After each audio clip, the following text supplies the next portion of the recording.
Welcome everyone back to the Geopolitical Forum. I understand we haven't had an event for 3 months, which is unprecedented. Since the inception of this Geopolitical Forum, we haven't had this layoff for such a long time. But I'm not going to find excuses, but I do have different focus now. So Geopolitical Forum has this serious YouTube channel called the Geopolitical Forum. And everything on it is serious. Now that the old channels kind of have fun, have serious assortment of the stuff. Geopolitical Forum channel, which I started probably in June or July, late June or early July. It's serious stuff. We have new equipment, new way of producing the programs, the episodes. So I encourage you to go take a look and do your support. Do things that are good for the algorithm. Because the algorithm does look at the participation in the comment section. Does look at if you go through the whole video from first second to the last few seconds. The algorithm does look at if you click like, right? So that sort of thing. So I encourage you, I don't want you to go against your own feeling, right? I don't like this, but I have to click like. Don't do that. But if you like it, don't forget to click, right? That sort of thing. Share, the other stuff. All of those things count in the algorithm. Algorithm changes all the time. Nobody knows really what it does. But you get a hunch. I get it from other people's experience. And unless you work there, unless you work at YouTube or a certain similar social media, you can get a hunch over time. So I'm excited to be back. This is still an important part of Geopolitical Forum, along with YouTube channel. The YouTube channel, for now, you can use it as a platform for discussion, because every video has a discussion section, comment section. That's a good way to do it. Probably better than the meetup discussion session.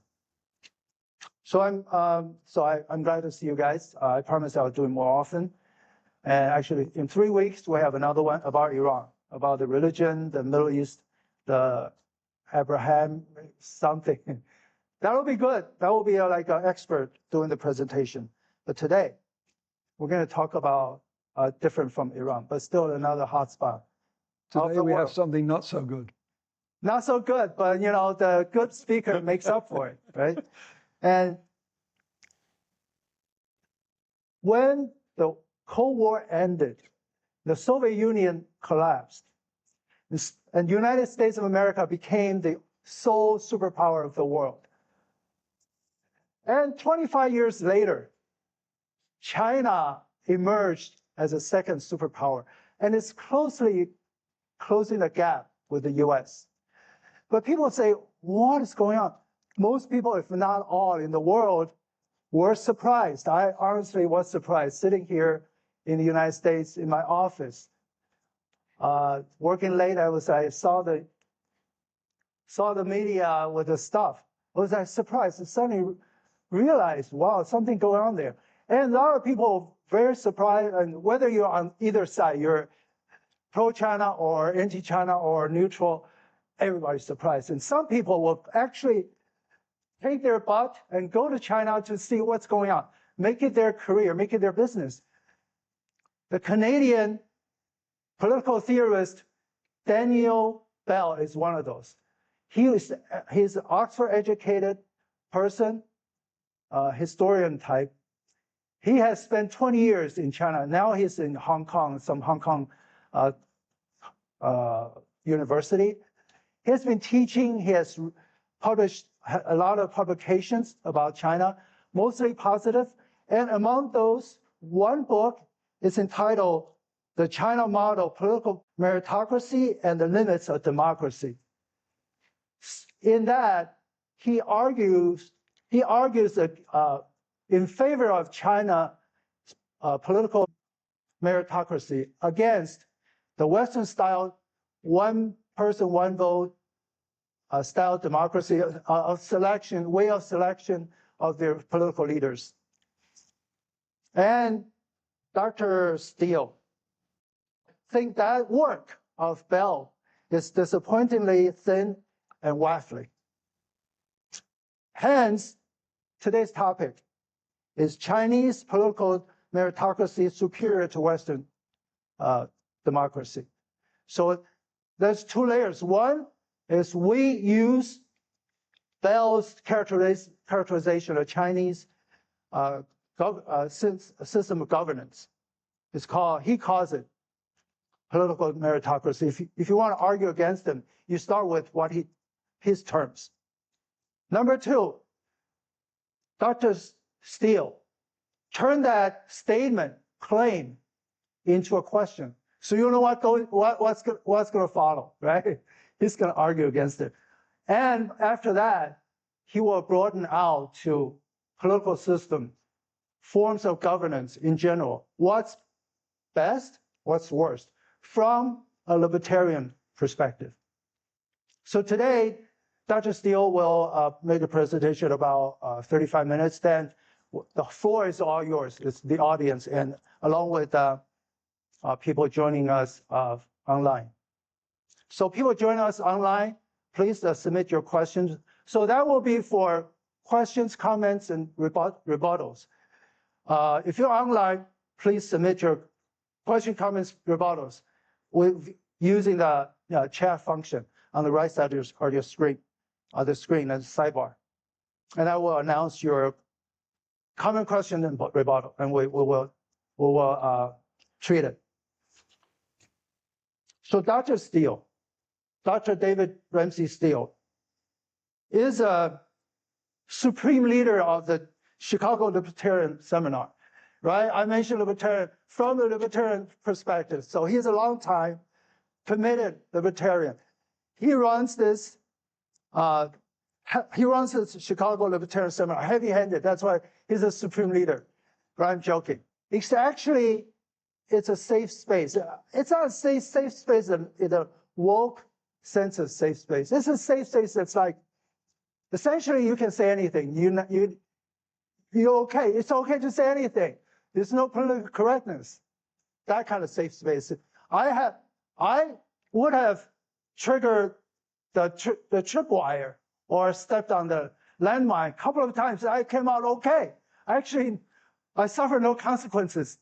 That's why I feel it's a safe space. That's why it's a highlight of my life. Not my life, not a month, because it's always a month end, the last Friday most time.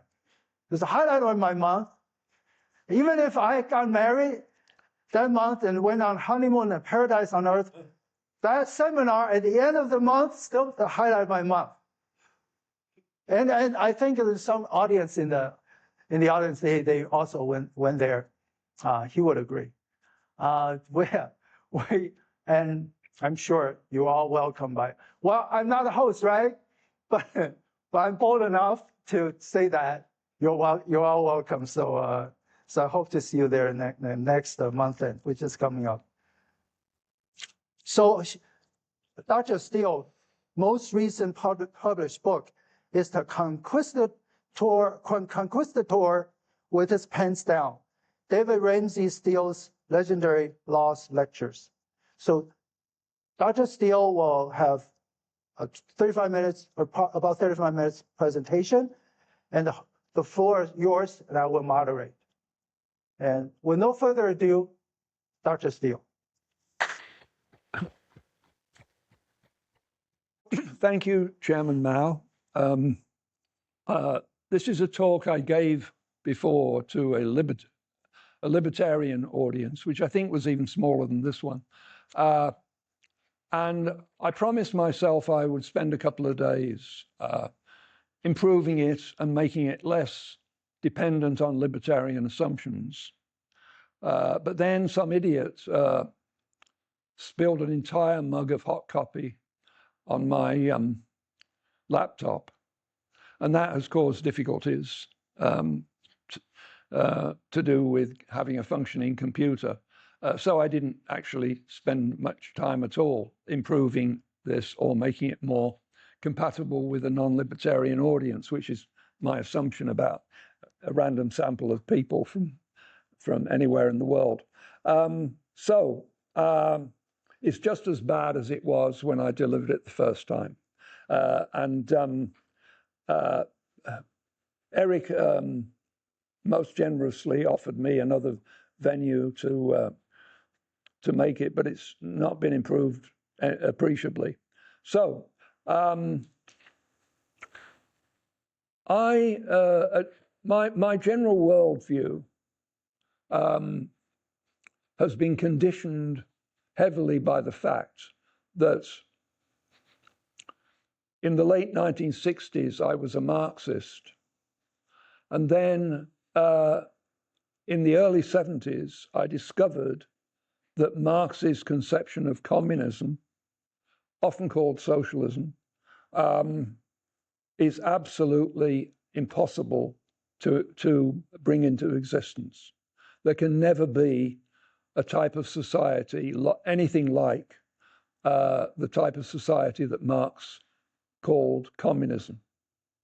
And the fundamental point here is that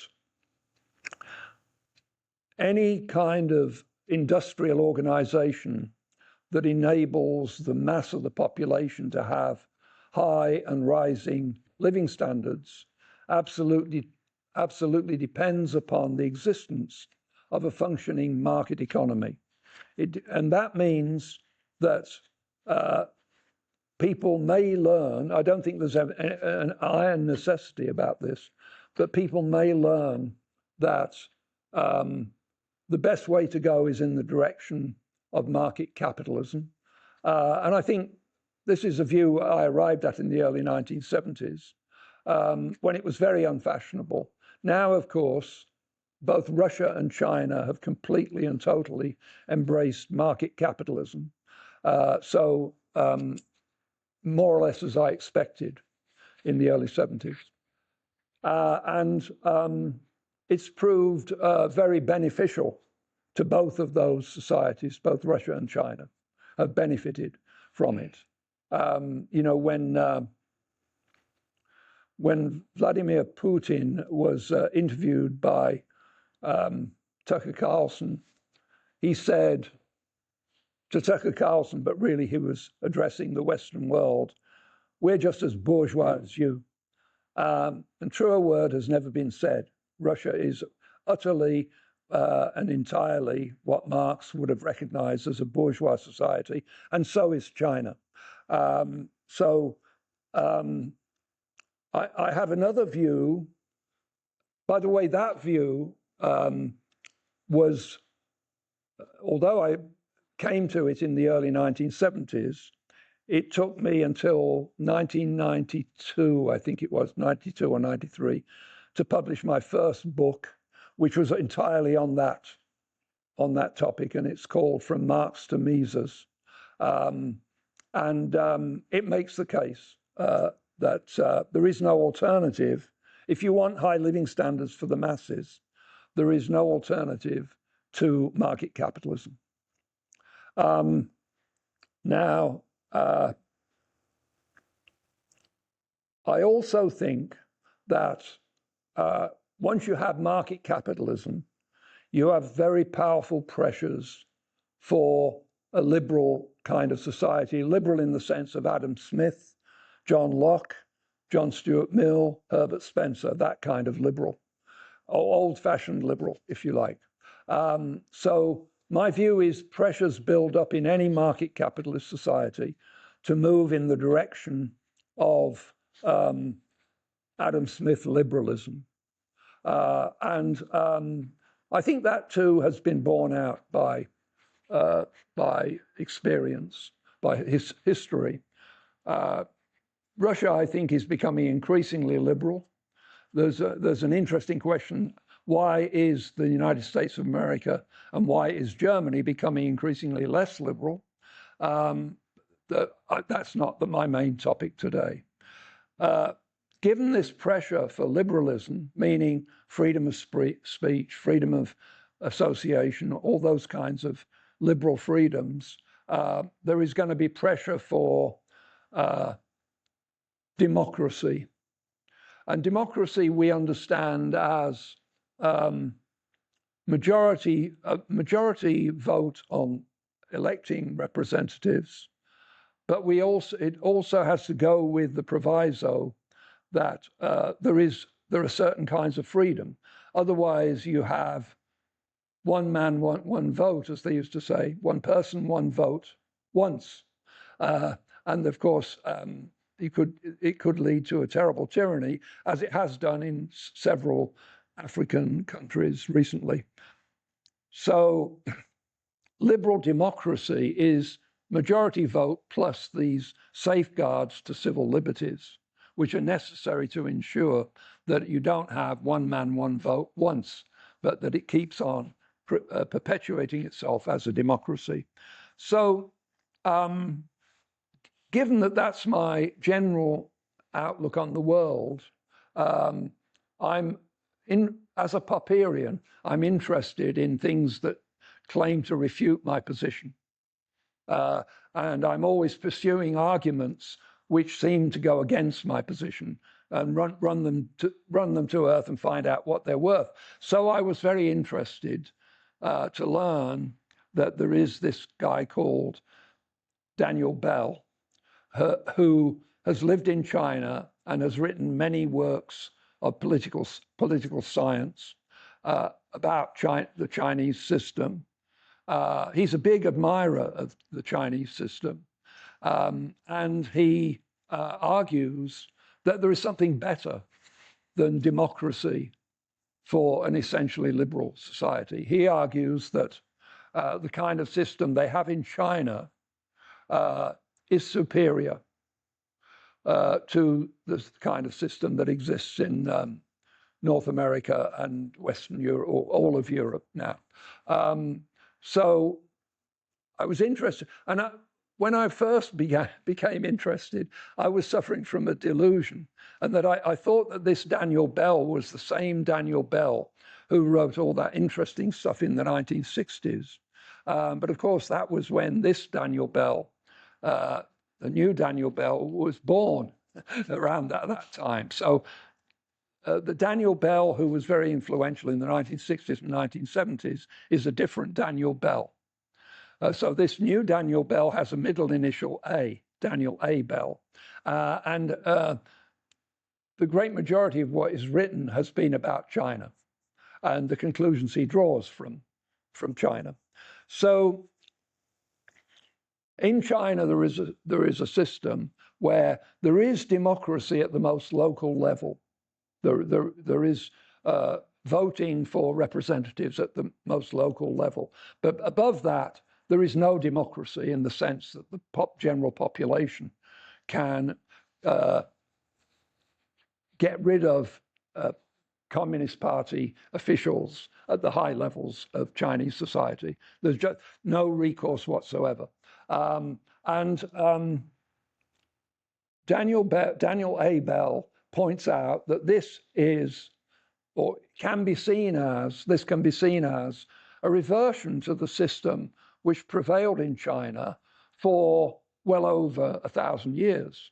And that is the Confucian system, or Neo-Confucian system, in which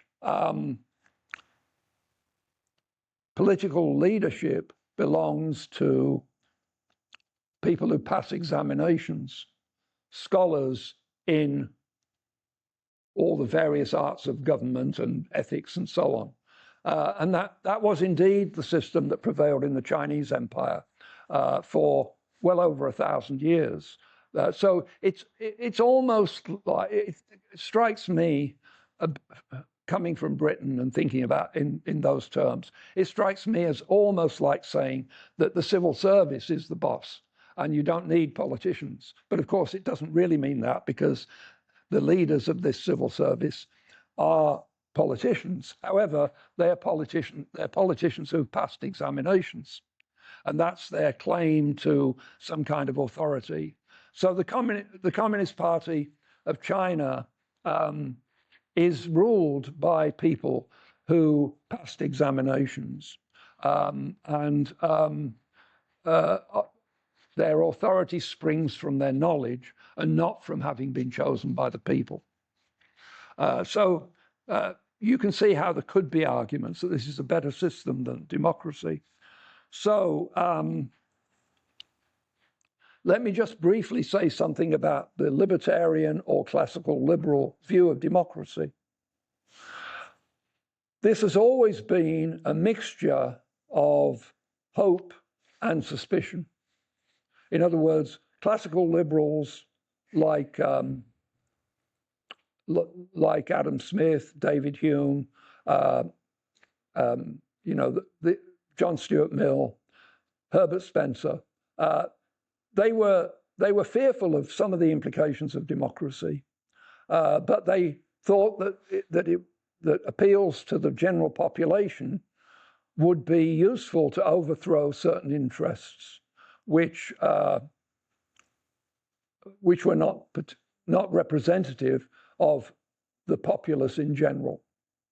Herbert Spencer had that famous phrase that the divine right of kings has been replaced by the divine right of parliaments. And he thought that was very bad, because he thought that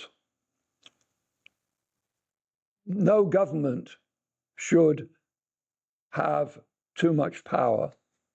And it didn't matter whether they were democratic or autocratic. It made no difference in principle, because, and in fact, of course, you could have a benevolent dictator who allowed a lot of freedom to people.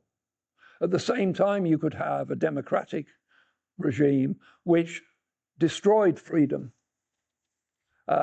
They might destroy it in a general way by over-regulation of everybody's life, or they might destroy it in a particular way. I mean, for example, suppose a movement arose, a popular movement, to hold that left-handed people are the cause of all our problems, and they should be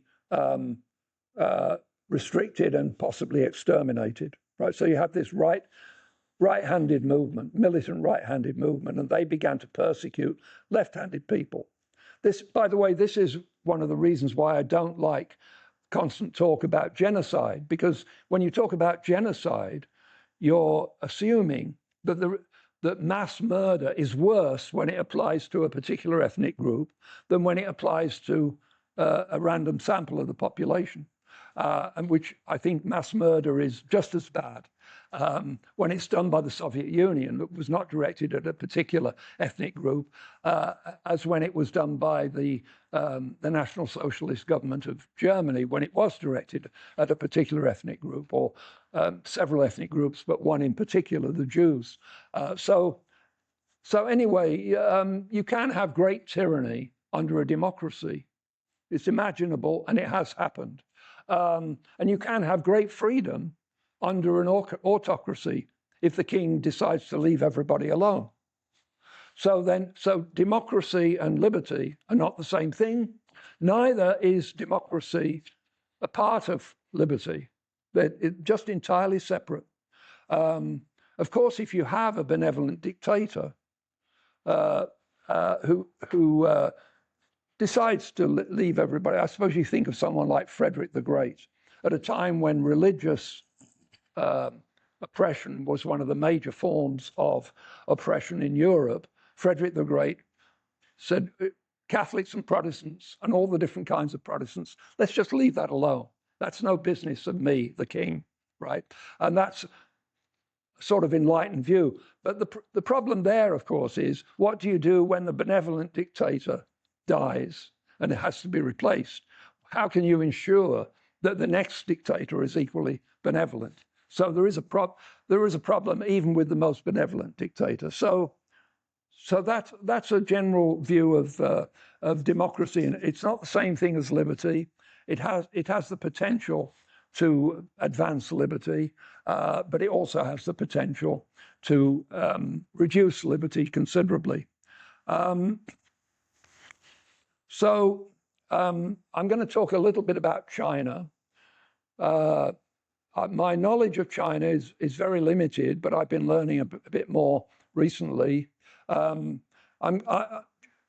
find that when I talk to people, many people, of course not the people here who are very enlightened, but some of the people who'll be watching the video of this event,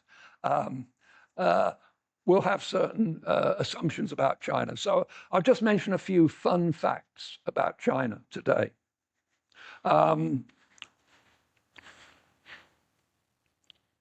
In China's public schools, there is a system of facial recognition. So the child turns up at the school, and this, by the way, hasn't spread to all the public schools, but it is doing so.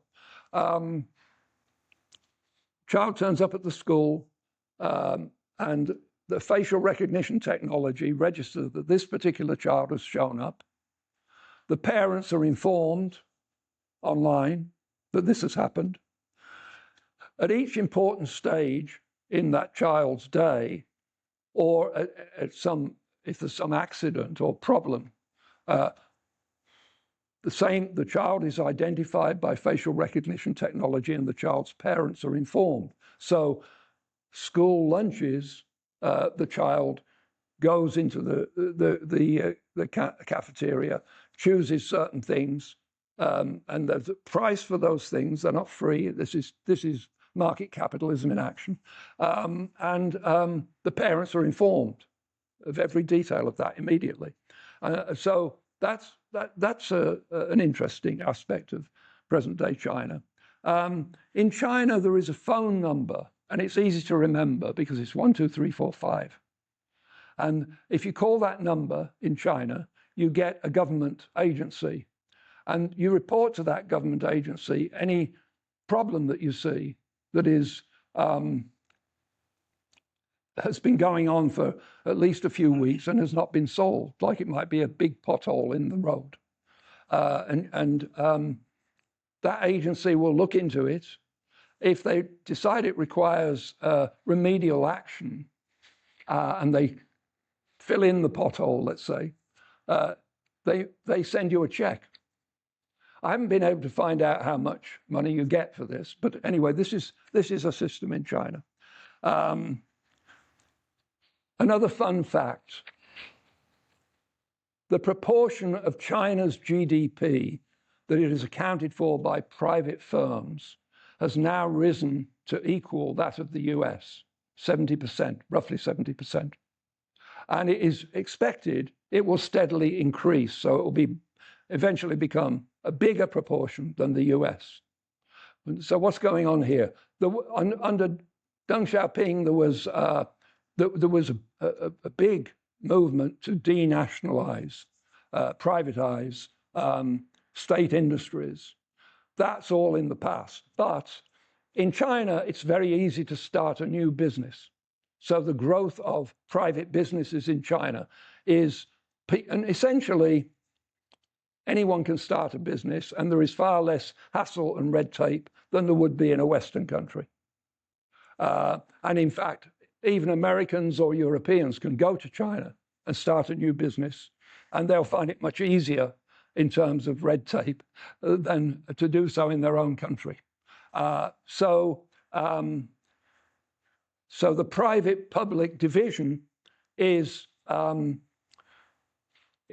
in China's favor. So you can foresee it sometime in the future. It will be 90% of GDP will be accounted for by private firms, while the US will be stuck at 70% or maybe declining, which, if you're a libertarian, that's a great thing. New nuclear plants, newly begun nuclear power stations, currently in China, 39, in the rest of the world, 3. That's not 300 and it's not 30, it's 3. And of course, these nuclear power plants are built much cheaper and more efficiently and much more quickly because there is less red tape, there is less bureaucratic regulation. You could say the Communist Party looks with favor on nuclear energy. Presumably, they take into account the fact that they don't want to become so heavily dependent upon petroleum that has to go through the Strait of Hormuz. So the country with the most nuclear power stations is the United States, which currently has 94. The second biggest, strangely enough, is France, which has 63. The third is China, which has 61. But China is building them at a far faster rate than any other country. And in 2 or 3 years, you can expect the number of nuclear power plants in China to exceed those in the US. One thing that strikes me about, in many things I've read about China recently, is that the system of government welfare is far less generous than it is in any Western country. People in China, it reminds me strongly of a society I do know a little bit more about, and that is early Victorian England, when it was called the Poor Law, and it was run by the local authority. It's not called the Poor Law, and it's not run by the local authority in China, and I have yet to hear that they have workhouses. But still, it's very meager compared with Western countries. And of course, this has very good consequences for economic growth, because the welfare system in countries like the United States is a terrible drag on growth. And it means that over a long period of time, people will be far less prosperous than they would be if you got rid of government welfare.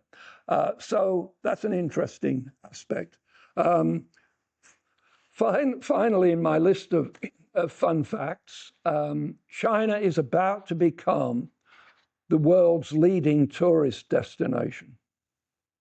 More people will soon be going to China every year than any other country. Up until now, it's been the US, but not only has China been greatly increasing its intake of tourists, but the US has slumped recently in its intake of tourists. Far fewer people want to go to the US for a vacation. And one little aspect of this, which I didn't quite realize before I was looking into some of these facts, is that there is something called medical tourism. It's a strange name, really. But medical, in the Western world, there are a lot of people who are neither rich nor poor. And at the end of a working life, they retire and they have between $500,000 and $1 million in their 401k or some other retirement arrangement. And some of these people have medical conditions that need to be taken care of. And they find that there are restrictions in the West on access to these medical treatments. And so they go to places like South Korea, Taiwan, and countries like Argentina to get medical treatments, which they would find a lot of bureaucratic hassle in the West. In the United States, for example, there are certain kinds of cancer cures, in inverted commas, I suppose, cancer treatments, which you're not allowed to avail yourself of unless you've tried 2 or 3 of the other cancer treatments first. Whereas in these other countries, in what we used to call the third world, but it's now the rapidly developing world, it's much easier. There is no red tape. There is no bureaucratic hassle. You can just choose a particular treatment if you like the sound of it, and no one's going to interfere with you. So China is just beginning to really take off in this department as well. That is to say, more and more people from the West are going to China to get medical treatments, which they pay for. And because there are no strings attached. So these are some of the fun facts about China. Let me go back to Daniel Bell's theory that the Chinese system is superior to the Western system. And in other words, that what he calls political meritocracy is superior to democracy. Now, to be strictly accurate, I should say that when he started putting this view, he was quite forceful and unqualified about it. But in recent years, he has been backing away from it a bit and saying that it has. He now tends to say the ideal political meritocracy would be better than Western political democracy. But China falls far short of the ideal meritocracy. So that's a line he's been putting recently. So his argument is, he's got a number of arguments against political democracy. He grants that it works well at a local level, and China has democracy at a local level. And then, of course, this view goes way back. You know, Jean-Jacques Rousseau and people like that argued that democracy was really only suited to small states and wouldn't translate into big states.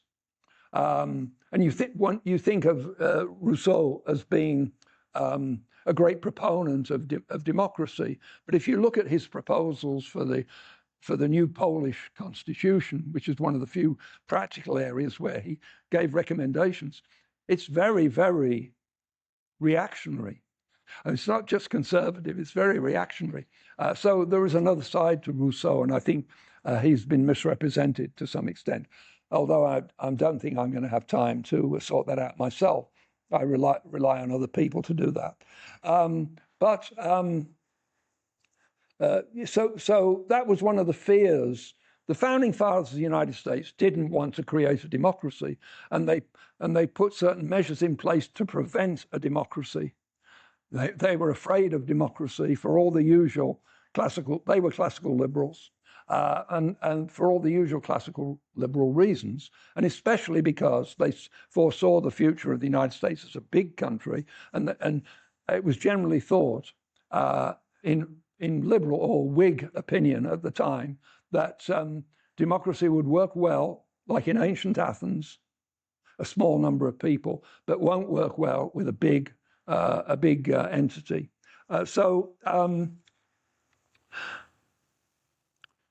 What are the arguments for political meritocracy to replace democracy in a major state?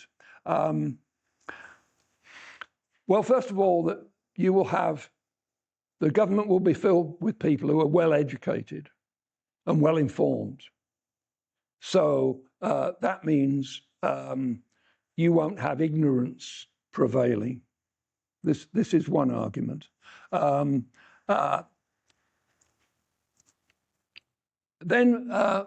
it strikes me that the next two arguments I'm going to mention really counteract each other. So there's a bit of an inconsistency in Daniel Bell's position.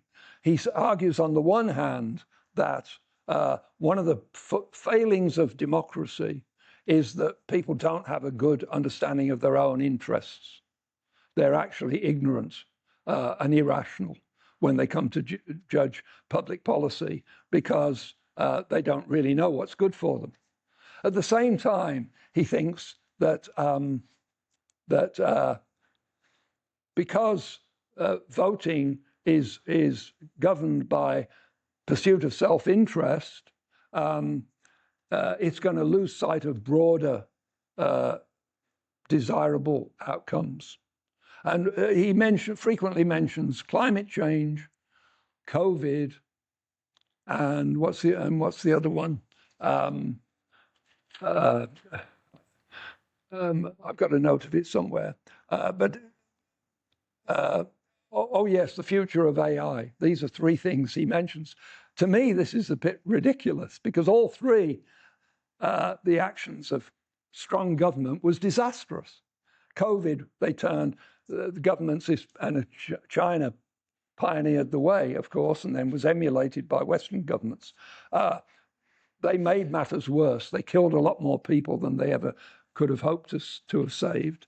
Climate change, I'm a skeptic about climate change, and I think that we ought to be increasing the amount of carbon dioxide in the atmosphere because it increases food production rather than decreasing it, but that's just my opinion.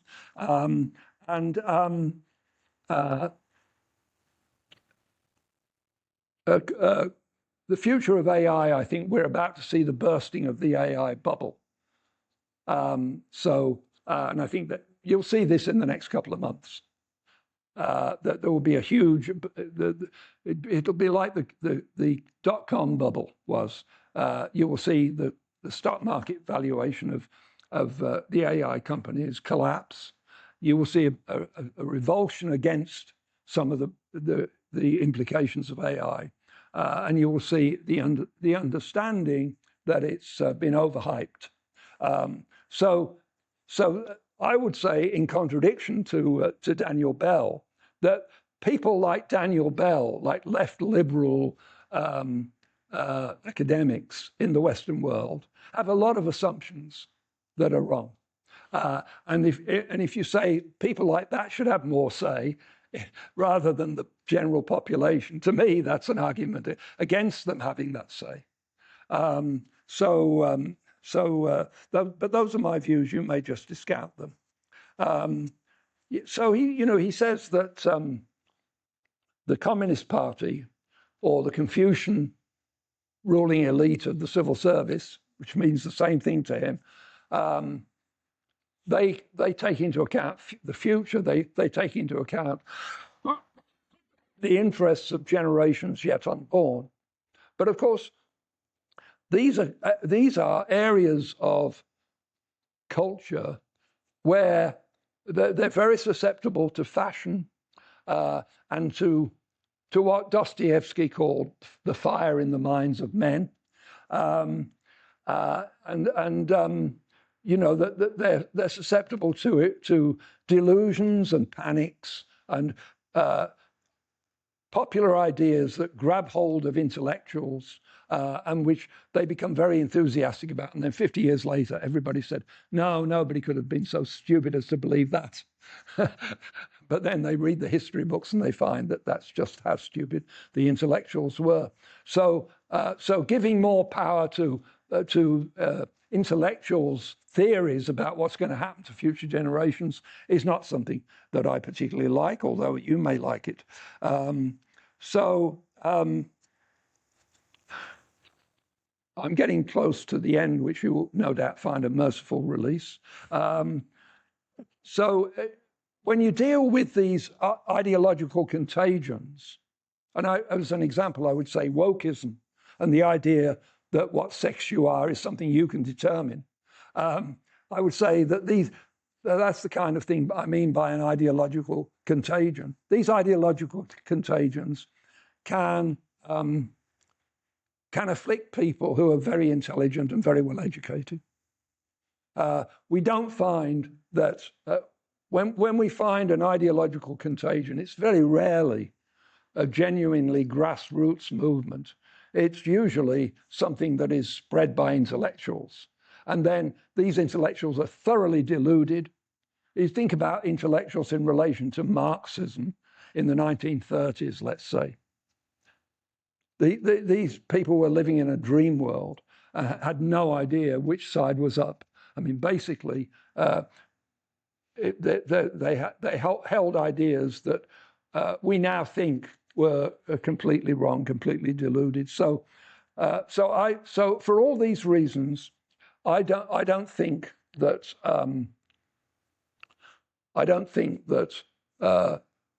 giving more power to the highest level of the civil service or the Confucian nobility is the way to go. And so, although I think there are problems with democracy, I have yet to see an alternative that is better. I'm afraid I have to agree with Winston Churchill, who is not someone I particularly admire. But he said democracy is the worst system except for all the others. And I think that there's an element of truth. By the way, he also said, if you want to see an argument against democracy, go out into the street and pick the first person you meet and ask him what he thinks. So he has this idea that voters are stupid as well. So I do have views and speculations about what would be a good way to have a representative aspect to the political system and yet not have some of the problems of democracy.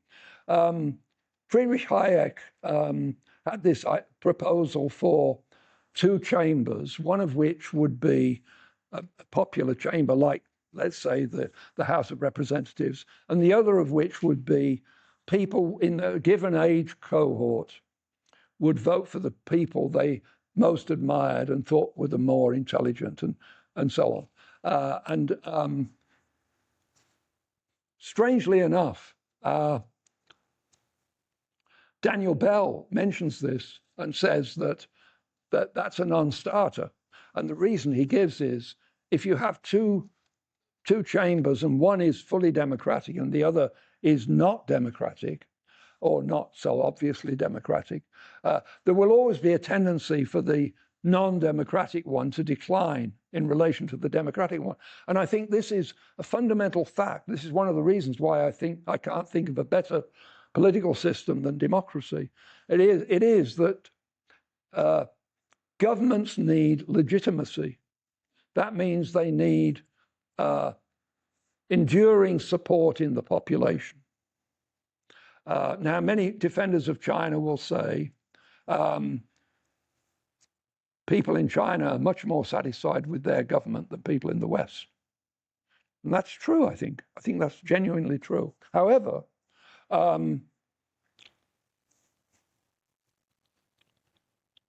we've just seen 40 years of the biggest improvement in living standards for millions of people that has ever been seen in the history of the world. And it's happened in China. So naturally, the beneficiaries of this are not, at the least, they're at a point in time where they're least likely to be against the government because things are going well. Overwhelmingly, things have gone tremendously well for the great mass of the Chinese population economically. And that's continuing. Although I think the spectacular achievements of year after year of 10% growth of GDP, I think those days are permanently behind us in China. I think that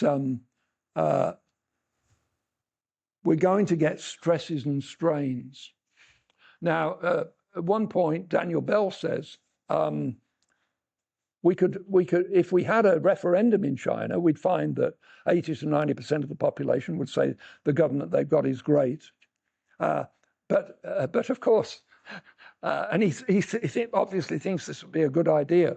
But of course, once you have a referendum in China, that's a profound change. It means that people are beginning to accept the idea that if you want to know what's right, you consult the whole population, which is the very opposite of political meritocracy, and it's the very opposite of rule by the Communist Party. One of the reasons why Daniel Bell has become more pessimistic about China recently is that he talks about the high levels of corruption in the political system in China, and this constant, almost every day, there's new campaigns to root out corruption. But to me, this is just what you would expect in a bureaucracy that isn't answerable to anybody else and can do what it likes, and most of whose doings are secret, and the population can't even find out what they're doing until long after it's happened. And I mean, a recent example of that is the response to the closing of the Strait of Hormuz is that the Trump government, in my opinion, very, very foolishly, has been draining away the strategic petroleum reserve in order to keep the price of crude oil below a certain level. And also, of course, the other part of this is Trump giving talks saying we're about to make a breakthrough and settle with Iran. One way or another, we're going to annihilate them, or they're going to come to terms with us, and we're going to have an outcome. First of all, that kind of, I don't want to get carried away into a different area, but I can't forbear but point out that if you start up everything like it was before February 28th, it will take at least 2 years for things to right themselves. You know, it's not you don't suddenly have an abundance of oil instead of a terrible scarcity of oil because you've reached agreement. Apart from anything else, many of the oil wells will have become unworkable because an oil well is such that if you don't use it every day, it deteriorates rapidly. So there is that. But of course, but you see one of the differences between the West, for all its faults, and a country like China. In the West, we know exactly what Trump has done with the SPR. We know detail. Every Wednesday, there's a report on exactly how much they have depleted the Strategic Petroleum Reserve. And of course, it's now nearly empty. Whereas in China, we have no figures. The government doesn't release any figures on what they're doing with oil. So it's one of the inscrutable elements in the present situation. Nobody knows exactly what China's doing. And of course, a lot of what China is doing is with Russia, and nobody knows anything about that either. You know, this is what we're dealing with. We're dealing with this. You're going to get corruption if you have a bureaucracy that isn't answerable to wider elements of the population. So, not saying that democracy is altogether wonderful, but a total lack of democracy, as you have in China above the local level, it may be working for a while, but divisions are going to appear. As soon as conditions begin to go seriously wrong, as soon as you have a really bad recession. By the way, I don't agree with any of these. There are professional anti-China people like Gordon Chang, I suppose, is the most notorious, who are constantly saying that China's about to collapse totally. That's ridiculous. China is the biggest economic powerhouse in the world, bigger than the United States, and it's going to continue to increase in that capacity. Then it's not going to go out of existence. The Chinese regime is not going to go out of existence at any time soon. But they're having more and more problems as growth has really slowed. And when that happens, there are going to be periods where the government doesn't calculate what's happening, and you have unemployment, and there are going to be different reactions to that among different sections of the population. In other words, there's going to be public controversy about what to do. And I think in that circumstance, total absence of democracy is not a good idea, because one of the merits of democracy is that people make themselves heard if they are hurting, and thus certain corrections which happen automatically in Western societies, corrections which didn't need to happen recently in China, but which in the future I think are bound to happen. Those corrections are not going to be made because people don't have an incentive to talk about the real source of the problems, and the government is so secret in what it does. So these are my general conclusion is that meritocracy, well, first of all, when you talk about meritocracy, you're talking about someone who has to award the points of merit. Who's doing it? Well, the bureaucracy in China is doing it to itself. They're saying, yeah, we're great. We score high on merit. But this is a completely misleading way to look at it. You've got to look at their objective circumstances. Here you have a very powerful group of people who are not subject to popular control in any way, except in the sense they obviously don't want riots in the street and that sort of thing. So they may do certain things out of prudence, but there's no automatic pressure from below to correct what they do. And I think that's a dangerous circumstance. And I think they're going to show themselves over the next 50 years to be still in some ways superior to the West, technologically and economically, but ultimately no better, because the same fundamental problems are going to exist. So that's my view. You can take it or leave it. Now the floor is open to everyone. including people online. I want to keep my own comment to the minimum because I have a lot of opportunity when I publish the video. But I do want to contribute in the beginning of the discussion. We'll still have an hour, 15 minutes for us, for all of us, to communicate with David directly or each other. So I want to, at the very beginning, because the earlier you add something to the discussion, the bigger the benefit. So I wanted to contribute in the very beginning, 1 point or two, to so that we don't, so we can make the most of it, which is Daniel Bell argues for Chinese, quote, political meritocracy against Western style democracy in the Chinese context. That's 1 point I want to add. I hope people will take note of that in their thinking and discussion. Number two, in the Chinese context, and I want to add, actually, David indirectly kind of implied that too. At this point in time, so Chinese, in the plain English words, Chinese system, if it's superior, if it's any good thing about Chinese system, is for Chinese only at this point. So that's what I want to contribute to the discussion. Hopefully you will take that into consideration. Goes, anyone has a question? I'll go ahead and make a comment. Go ahead. More prepared. Or I'll go ahead. I'm sorry. I'm just sort of thinking on the grand philosophical scheme. We in the West, the United States, there's a lot of focus and emphasis on the individual, and comparing and contrast with the Chinese system, as I understand it, it's more the group there, and I'm not sure what's the better. That's what's in debate here. I just wanted to add that, but again, thinking about the individual, I heard it framed this way: comparing and contrasting our systems.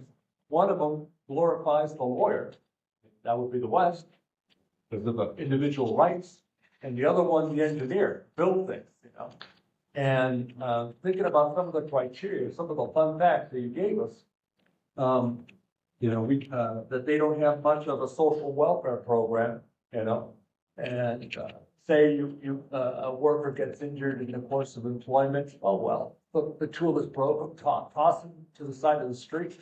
Too bad for that guy, right? There's no social welfare program. There's no workers' compensation system to take care of that individual. He's lost. But we got plenty of replacement parts.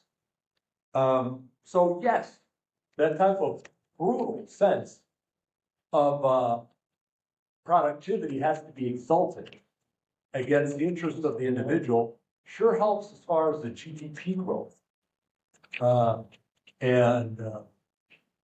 But it has a negative consequence, and I'm not here to attach judgment. Maybe it's working for China. The democracy I understand here in the States has plenty of its own problems. Maybe it is too much of an emphasis on the individual, and maybe we do need elected officials that don't get elected. They should take exams that show they have some competence in as intellectual merit to hold a position. Because sometimes you get these goofballs to get elected. And that might actually happen with such frequency in the Chinese system, because they do have a meritocracy. They have some type of threshold that they at least their goal is to have a competent administrator. Ours, it's great if we get one, but it's almost by chance. Those are my comments on it. I caught on those little fun facts. I came across them in my own reading, and I agree with it. That's how I understand the Chinese system. Thank you. My question is, or comment question is, I think it needs to be sort of the whole democracy thing, like, there's all kinds of different, I'm gonna call it strains of democracy. There's all kinds of different strains. And so the question is like, well, what kind of strain is the democracy we're talking about? You know, like, I think the idea of the founders was correct, you know, to be highly skeptical of just, you know, what they probably thought was mob rule, right? Which meant that you didn't have universal suffrage of one man and one woman vote, right? You had like household property owners, you know, so like if you get it, there's flaws in either system, and I'm not sure I even have an answer on, you know, like which is better, a political meritocracy or, you know, a democratic system, but I think certain kinds of democratic systems are just like doomed to fail, especially if you do the whole, like, if the people won't vote for you, then we'll replace the people. I'm paraphrasing whoever it was that said it, you know, the people won't vote for you, replace the people or whatever. You know, you get all, I just saw a clip, and then I'll end it here. I just saw a clip of it was like in Minnesota, where like you can vouch for like 8 other people that they're okay to vote. If you're just, I think, like a random person who's like eligible to vote. And if you're like a healthcare worker, who works in like healthcare facilities, so I'm thinking like a nursing home, right? You can vouch for as many people as you want, and they become eligible to vote based on just that person vouching. Like, is that the democratic system that we have to put up with? Because like that's just a recipe for fraud, a recipe for, you know, self-dealing and graft. Like, if it's a choice between that and some version of political meritocracy, maybe political meritocracy ain't so bad. I don't know. I'm wondering if you have any comments on any of that. Yeah, first I want to apologize for blame it on the CTA. Sometimes that excuse works, but it's the truth. Okay. My question is this being recorded? Yes. So we can catch part we missed. And also, you're on the record. Everyone in this room is on the record. Oh. Whatever that means. It means nothing. I didn't hear the talk. So you haven't lost all hope of catching the best part. What's that? You haven't lost all Right. hope of It'll be catching on the best YouTube. part. Okay. It will be on the YouTube, the Geopolitical Forum channel. Good. I do have, though I didn't hear the talk, I know sort of what it's about, and I have a comment on both of these gentlemen's talks about the right to hold office or the right to vote. I think people not only should be tested if they want to hold office, they should get some kind of a test before they can vote, okay? And it wouldn't be a pure pass-fail thing. You don't do well, it doesn't mean you don't get the vote, you just don't get as many votes. And you get more if you do well on the test. Your votes count for more. Now that's a system which is far too complex and bureaucratic for the average American institution to implement, but I think it would be a good idea. Interesting. You know, I just have a follow-up point, you know, as we compare and contrast systems. We haven't talked about demographics as a factor in which is the better. I understand China is undergoing now quite a demographic disaster. At the end of this century, we may have a limit on the Chinese power ascension. And it is demographics. They're having a collapse. They're encouraging their people to reproduce again. While we, in the Americans, have to put a wall up to keep people out. But maybe our own native-born Americans are not reproducing too much either. So that's a factor we got to consider too. In assessing which is the better system. I mean, for the Chinese, they can just create AI with a bunch of robots, replace the people for the workforce. For the US, they just open the border with Mexico, let's say, you get like, I don't know, 500,000. Yeah, and they don't have the ethical issues should they create human beings and test you like we would in the West. You know, if that's possible, you know, there's no other, you know, it may exist already. Just a fun fact, it's illegal. The IVF, it's illegal unless they're very restrictive, unless you're a married couple, you stuff like that. So it's not like that. It's far cry from test tube create some strangers. It's ethical, But they can do dogs, you know. right? But as it is, the Communist Party of China, they make it illegal right now. You can't do like test tube. Well, IVF, only married couple with certain restrictions. So that's not a concern. That's not, let's put it that way, it's not more of a concern than the US Well, society. There's an ethical standard in other words. Oh, yeah. That governs this kind of thing. Yeah, yeah. Just to say one thing about the demographics, if we're talking about like age demographics and fertility. One of the clips that I heard, and it strikes me as like almost certainly true, is about like the distribution of resources between men and women.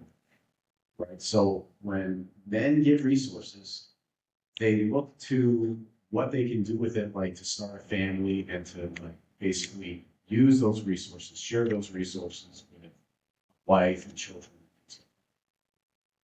That's not how women respond when they increase their resources. When they increase their resources, it's about like, this is mine, and it places them further out of the dating pool because they're always looking to at least go parallel, if not up. There's a hypergamy thing, right? And so you run into major demographic issues when you have feminism, which says that, all, girls have to actualize themselves by becoming the girl boss in the corporate world and bang out more spreadsheets and get that six-figure income. And then by the time they're in their, late 20s, early 30s, most of their fertility window is gone. That's a problem. There's trade-offs in life. And you also have to like restore the high status that women used to have.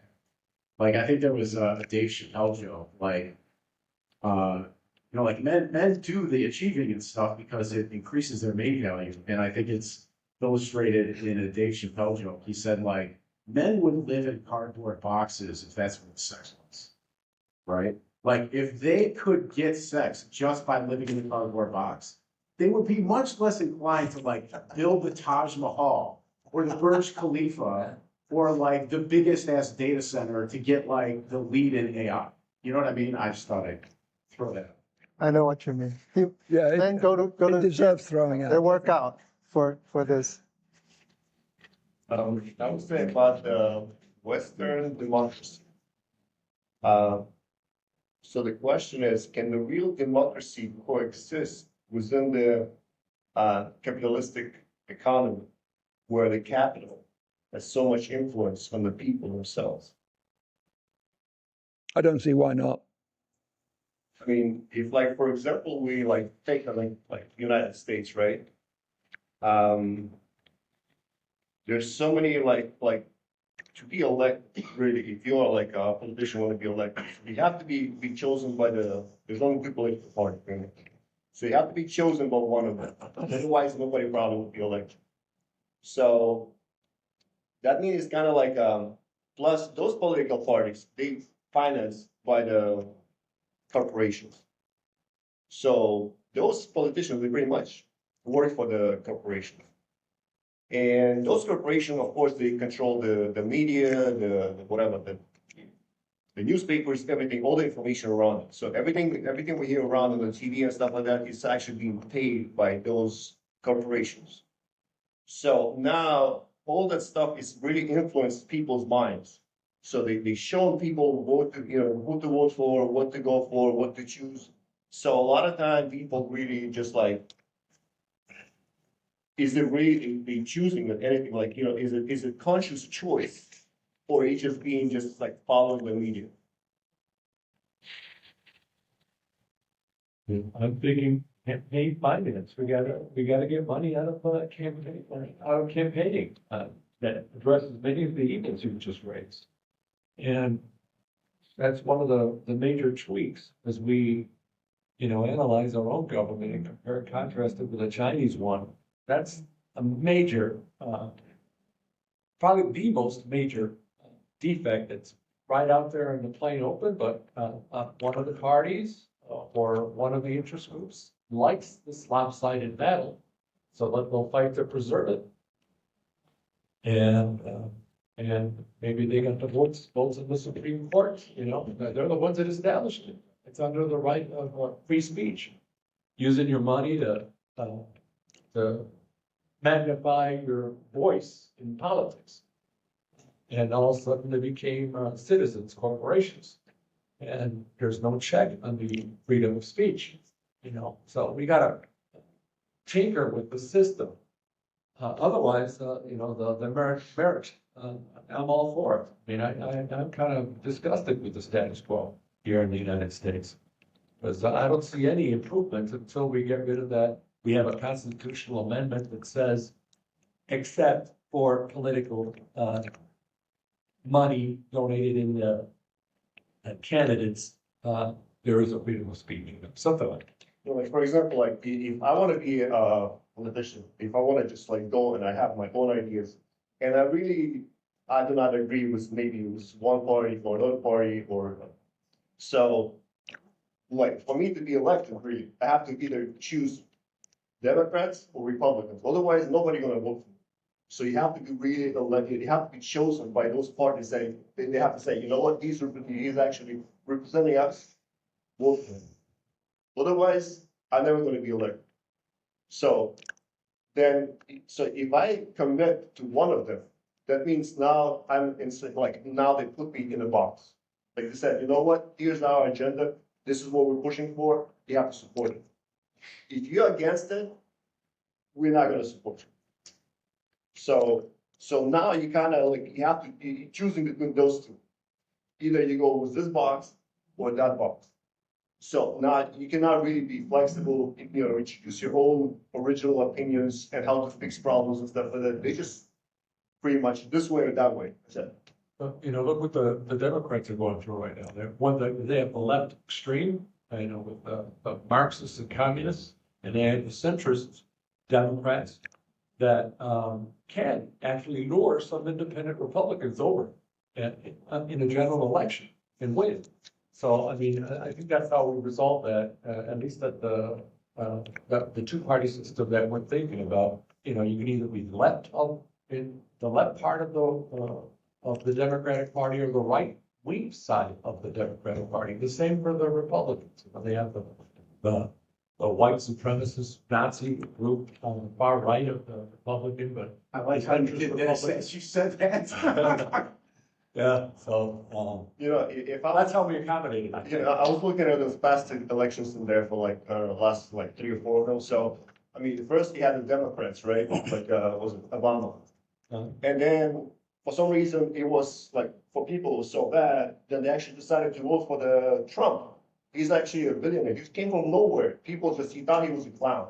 So people were so desperate just to vote for somebody else. And so they elected him.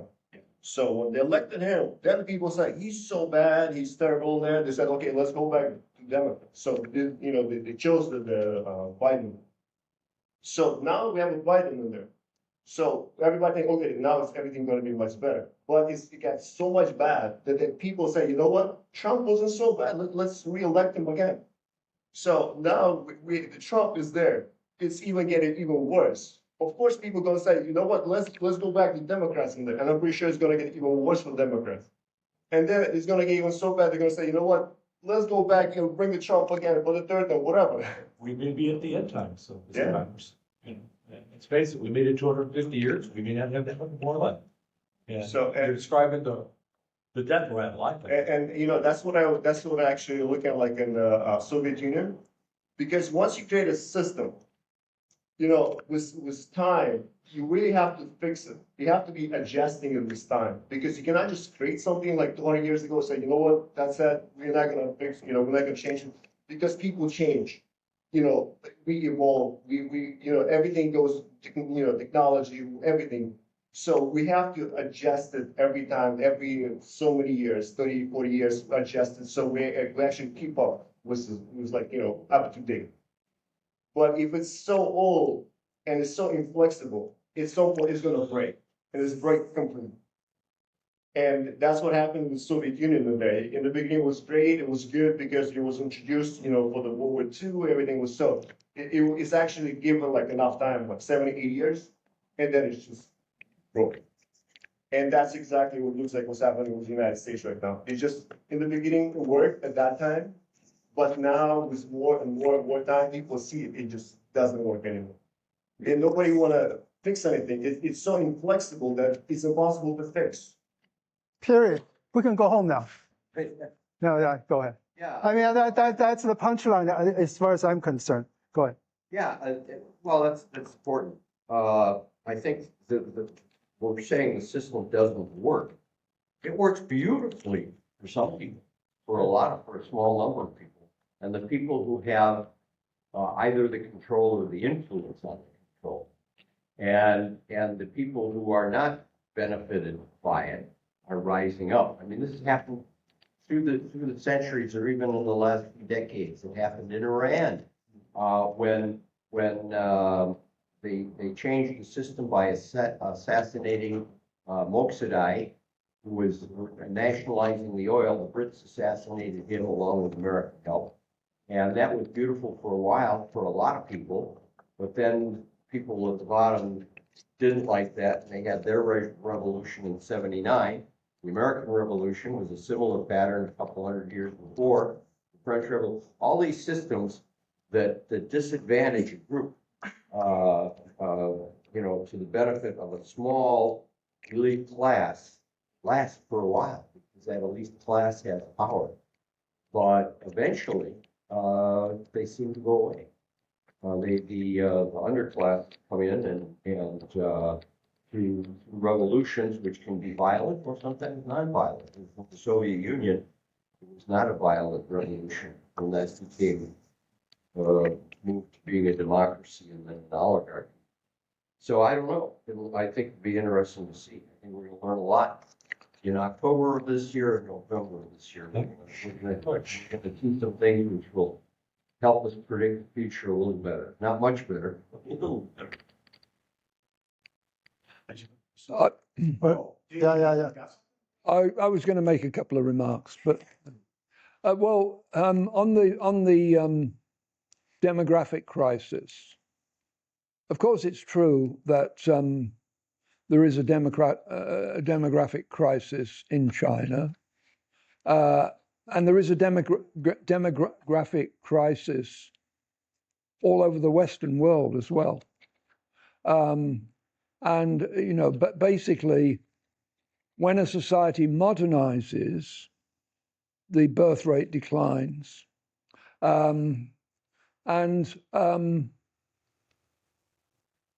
Exactly what should be done, this is a complicated issue, and I don't want to make too many sweeping statements, but we don't yet know. Now, some countries have taken account of this. Russia, for example, if a married couple reaches 10 children, they get a fairly substantial cash award, and even better, they get to meet Vladimir Putin. And that's because Putin and other people in the Russian government are acutely aware of the demographic situation of Russia, because Russia has a huge territory in relation to its population. Its population is about 140 million. And they have been increasing their living standards very rapidly over the last 10, 20 years. And that looks as though it's going to continue. And so that's going to put, again, increasing living standards tends to lead to a reduced birth rate. We have yet to see how effective. There is going to come a point where people in the Western world and in countries like China are going to wake up very dramatically to this demographic crisis.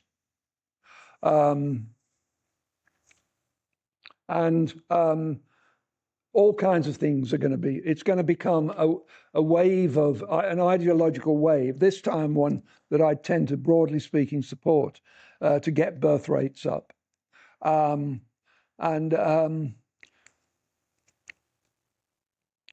We have yet to see how effective various different measures might be. And we have yet to see how much difference it would make if the general rhetoric of politics and ideology and culture were to change. Now, my wife and I have had 4 children. They were all born in Prentice Women's Hospital, which is a few blocks east of the water tower. On the occasion of the 3rd and 4th children, right, when shortly after the birth, by the way, they were all born by C-section, and therefore they're more intelligent because their heads were less damaged.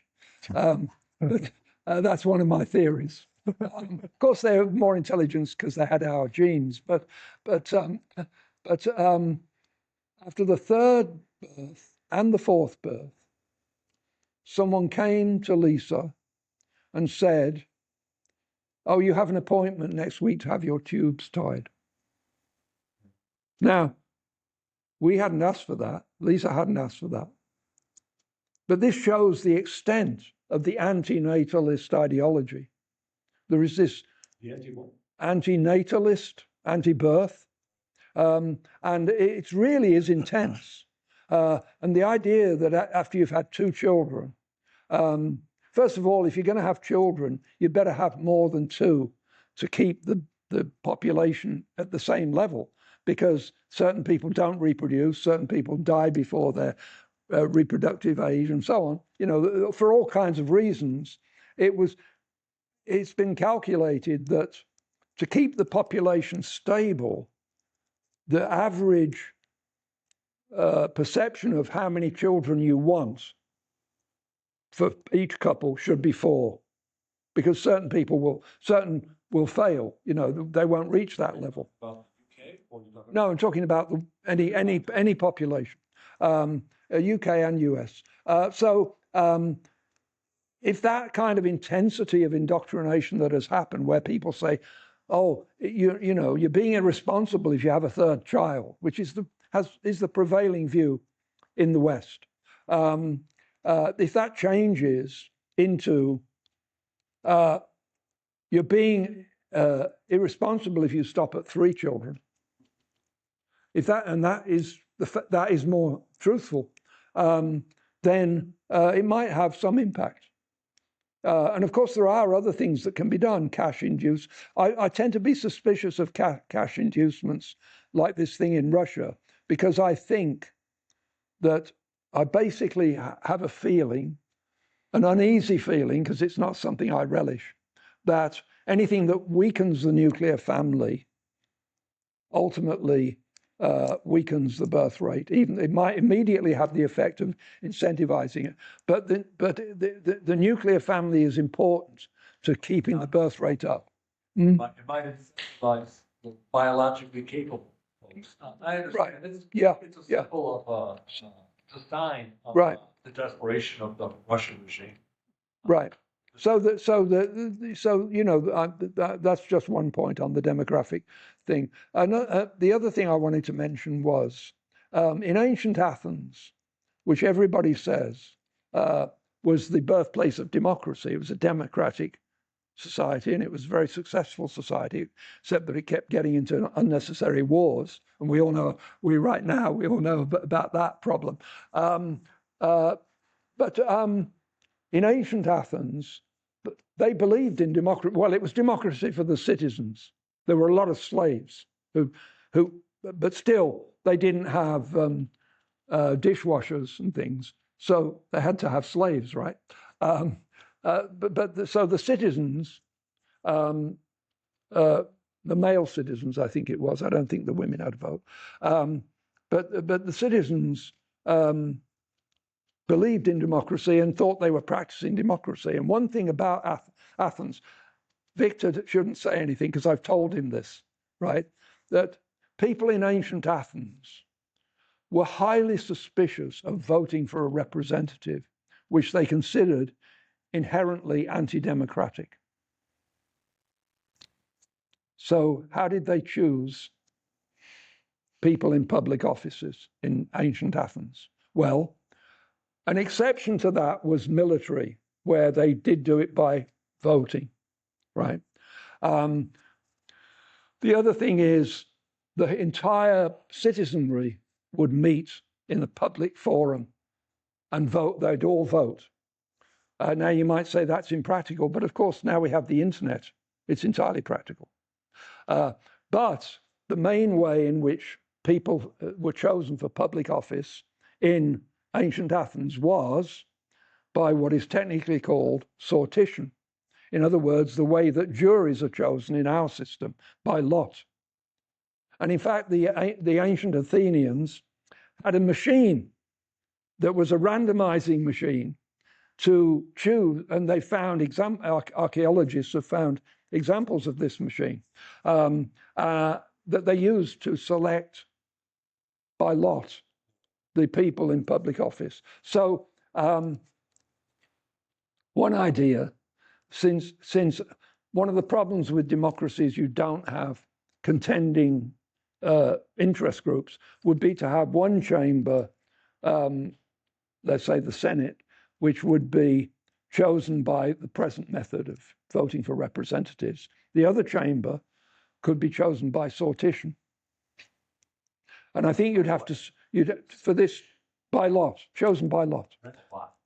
So to make this work best, I think you'd have to have a fairly long term for the people who were chosen by sortition, and they wouldn't be eligible for re-election after that. Because one of the advantages of the system is you get ordinary people suddenly in this position, and they wouldn't have the careerist instincts of a seasoned politician. On the other hand, they'd soon develop that. So you don't want them coming back. So you'd want to give them, say, 10 years or something in office, and then they're out, can't come back. So that's, of course, there is the thing that was popular in the 70s, I think, of term limits. That's another attempt, and that's another attempt to do something about the problems of democracy. You basically, you can only have 2 terms or 1 term in some people's different proposals. So those are some of the things that have been proposed. And democracy, somebody needs to come up with a trick that cures democracy of its worst evils. I would mention another point that is related to all this. No constitution can survive tremendous changes in public opinion. I mean, if you look at the US, all kinds of things are happening which would never have been countenanced by the founders, like using interstate commerce to regulate anything that crosses a state line, and that kind of thing. The Constitution was devised to stop the government doing certain things, even if it was popular to do those things. So, if people are going to have socialist ideas, then you're going to get it. You'll never get socialism because that's impossible, but you'll get a tax on capitalism. You'll get over-regulation of capitalism. That leads to poverty. It leads to all kinds of social problems. It leads to any number of economic difficulties. It impoverishes the population, and then people, if people have got these socialist ideas, they're going to respond to the impoverishment created by too much government regulation by calling for more government regulation. And that's a sorry story that it's happened in most Western countries. There was some hope that it might be reversed in Argentina by that guy, Milei, but it doesn't seem that he's following through on it properly. People have got to have an understanding of the free market, an understanding that laissez-faire is a public good. That's got to be imbued in people. In other words, they've got to become libertarians. And then you might see some improvement. Speaking like a true libertarian. Go ahead. About the Commerce Clause, one of the, earlier before this all started, you and I were discussing a bit about the big debate that happened last couple of weeks. One of the fact checkers for Andrew Wilson is an attorney by the name of Brian C. Mullally, and I found his content to be interesting. Very anti-alternative theorizing from what happened last year, Charlie. But regardless, his commentary on law and Supreme Court and judicial stuff is like really good. And the big thing, and I kind of knew this, but the way he articulates it is really good. The big Supreme Court decision that just blew open the interstate commerce clause gates to just ridiculousness is a ruling that was called Wickard v. Filbert. And my understanding, the basic summary is there was a farmer and he was like growing, it could have been wheat, some kind of crop. Let's call it wheat for the moment. I don't remember precisely what it was. He was growing it for himself and his family. He wasn't selling it across state lines. He wasn't even selling it at all. It was only for his own personal consumption. And Wickard v. Filbert said, well, the fact that he didn't put it on the market, something like this, the fact that he didn't put it on the market had an effect because it would have been different had he put it on the market or something like that. So there was some indirect, imaginary effect on interstate commerce. Therefore, whatever the dispute was, I think the government came in and told him he couldn't do it, or they put restrictions on, or something. I can't remember what it was, but it was a big, big loss for freedom because apparently, if you grow your own stuff, that's considered interstate commerce, even if you can never sell it, right? And then so that's like Wickard v. Filbert, like needs to be overturned yesterday. The other thing you mentioned earlier about the the extreme lefties, the Marxists and the communists, and and I'm going to debate that I'm having with someone who's not here, is the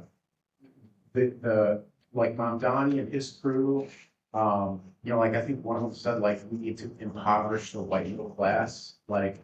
I don't know how that's not instantaneously disqualifying, because if you said that about any other group, you'd be hauled out on your ass. But who voted for Mamdani and then his, crony crew of people who want to, seize the means of production and stuff? It's immigrants. It's people who were born elsewhere. And they're bringing socialism. They're bringing communism. Now, whether they're knowingly doing it, I like socialism, I know what socialism is, I like it, I want to see it in the United States, or people like Mamdani talk a good game about, I'm going to make your life easier and I'm going to give you free stuff, and people are just like, yeah, let's do that. You're going to get problems. And so you get people like Mamdani and, whoever his housing person was, the housing advisor or whatever, we need to impoverish the white middle class, and, it's absolutely, that's where you're getting your extremism. I think with Mamdani, he's an exceptional talent. Whether you agree with the politics is another question. But he has a way of articulating things that make him very charismatic. But I'm only raising him because he is a symptom that we Americans, at some level, are dissatisfied with our system. But my which is what we're talking about today. But my point is, you're getting a lot of people who are, in the truest sense of the term, not Americans, who are able to vote. You're bringing it up, but I'm pretty sure. That's 70% of the people in this room. People who weren't born in this country and able to vote. Understood. Another point on Wickard, the idea was the federal government can apply a rule applicable to the country, of course, through the Commerce Clause, under the theory that if you raise wheat at your place and you bake bread out of it, they can control that commerce, because if you didn't bake bread, in your own place, out of your own farm, you would have to go to the store and buy a loaf of bread that wasn't interstate commerce. So it's with that slight tug of interstate commerce contact, the federal government was allowed by the Supreme Court through the Commerce Clause to support all kinds of legislation. So it is cool. It is a very monumental decision. I think it's been, I don't know what it was. Was it 100 years ago or so? Or? I looked it up. It's very throwing it. It's throwing it as 1942. Okay, all right. Yeah. Yeah. It's one that stuck with me from. I mean, just the sheer absurdity of not interstate commerce is interstate commerce. It's just like, I don't know, like there's a law of identity, a fundamental law of logic. Where the government says A is not A. Demand was affected by your lack of demand to buy that loaf of bread. So I mean, it is that it is so nothing. It is such a non-factor, but still it's a, intellectual factor. And the court made there was enough wiggle. There are, oh yeah, sorry. Oh yeah, this is where I was going. On the point of demographics and a point of Chinese history, and I'm not sure of it right now, but there was, I think under Mao Zedong, they had a population problem in the sense that they had too many people. And they implemented a program in which they barred people from having more than one child, right? And then that was reversed recently, I think in 2016, where the government is assessing that we're having a demographic disaster. We need these people to reproduce. But culturally, they inculcated the Chinese people to not have kids, or so they're reproducing. It's rare that a family has more than one child, if they have any children at all. Husband and wife. So it's funny when you start messing with the culture in a way that goes on for decades, like it went on for 30 years in China.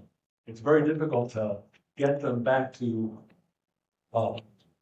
nature's dynamics. I think that's a part of the, that's one factor. Because, but I can see another factor at work here, which is it's simply too expensive to have children, especially in the city. So you can see that will explain the phenomenon, whereas you have higher birth rate in the countryside than in the city. So that I'm sure is another factor, because people just have busy at work, number one, and not making enough money for the standard they set, expectation for their children's growing development, the kind of education, the kind of expenses. So they're just like, hey, we just have fewer, 1 or 0. And another common problem among all the industrialized nations is women are more educated, they devote more of their life in their careers, on the job. So that means delay having children. That means less time to have children. That means less children. So those are all factors. Yeah, maybe some people, some of them, when they grew up, we have people here in the audience. Well, I'm the only child. So maybe when I grow up, I want to have only one child. I don't deny that. There are people maybe like that. But I think it's more also other people for other reasons, for the practical reason at the moment where they live, they choose to have fewer children or no children. Yeah, this is the ratio that I came across. The Chinese population at present, under recent scholarship, a couple has to produce 2.1 kids in each family unit to maintain the population. I think that nowadays I heard a concept. I think that's pretty good. Instead of saying a couple, because people can get divorced, people can die and remarry, the couple is a messy or fuzzy concept. We count women. Each woman have how many children to have replacement rate. Because a woman is a woman. You can marry 10 husbands, but hey, how many children you have throughout your lifetime, right? But 10 husbands, does that mean 10 couples? or you do some kind of discount, 5 couples, So I think to discuss that, it's better to say women, because women have a womb, which a man doesn't, right? And only has one womb all her life, right? To be fair, you could say that each woman gets to have half a child and each man has to get half a child. So the women don't have quite so much control, although they are the ones you have to count via the women. So let me rephrase.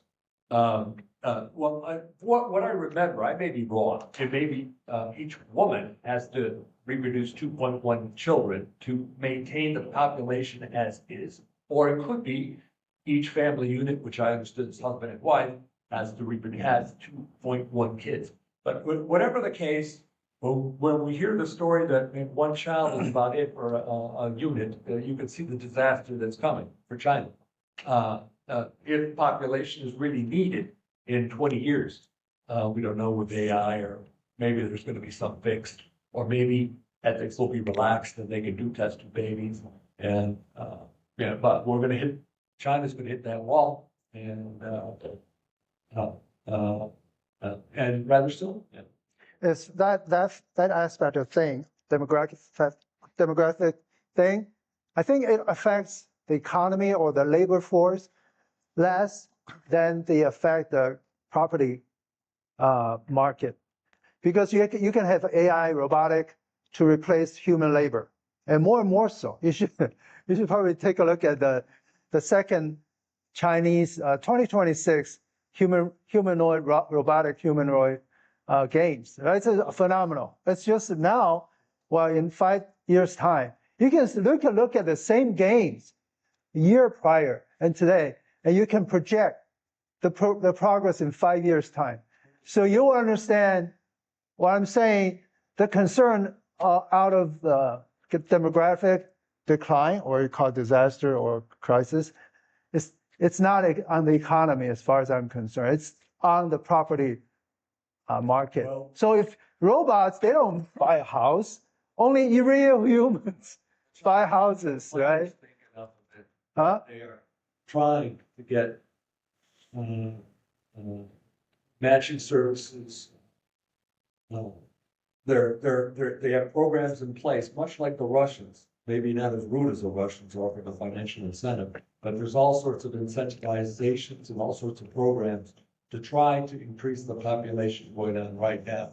So if these folks that have looked into the future don't see that automation replacing the need for a certain number of human beings on the horizon quite yet. So yeah, I guess the hypothetical, maybe we only need 1,000 people on this planet, and we'll have our robots doing everything else. And maybe that's. I mean, those nations like Russia, they have the consequences of their demographic decline is now and urgent. So you can't wait till you develop the robotics to a certain degree. But China has, their robotics already to a certain level. They have 60% of all automated like robots in factory of the whole world. So they're already ahead in that area, and they still keep going in that area. They're not playing catch up. They're kind of leading the problem. Yeah, so different countries, different issue. Doesn't, just because Russia they're not focusing on using robotics to replace human labor, doesn't mean that's not the future. That's just Russia's certain current conditions do not allow that kind of futuristic view. They have to solve the problem with real babies right now. Yeah, go ahead. Yeah, I want to make a Weisenheimer remark here, joke. I see there's only 2 ladies for me to insult in the room, and I hope neither of you have guns. So anyway, basically looking at the Chinese situation, in addition to the fact that there was a decline in population, there was also gender control. People through ultrasounds could control the genders that were being born. And so there's a very large skewing toward male, which is, I guess it's maybe hitting now, or it's going to hit sometime in the not too distant future. And my remark on that is, So China will have a much larger male population than female population. And we all know that men are smarter, so that should be a good thing. Okay, Only Vic knows that. I have a couple of brief. Is wider, so there's more male That's true. there's more male idiots. That's right. Yeah. That's right. Men go to extremes more than women. But I would say a number of little points. One is, don't say gender when you mean sex.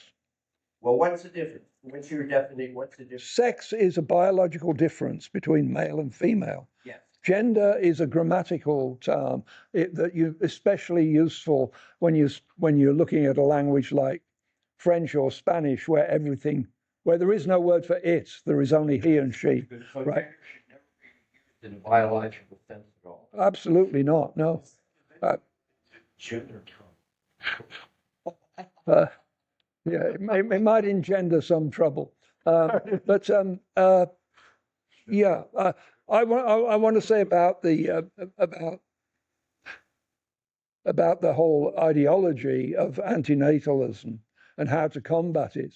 And propaganda is an art, and it can be developed. I wish I'd remembered the actual number. I recently saw something about the impact of infertility, not having babies, on the incidence of breast cancer. And it's absolutely huge. It's only, well, I'm going to say it's not even an exaggeration to say that breast cancer in women, yes, there is breast cancer in men, it is a thing.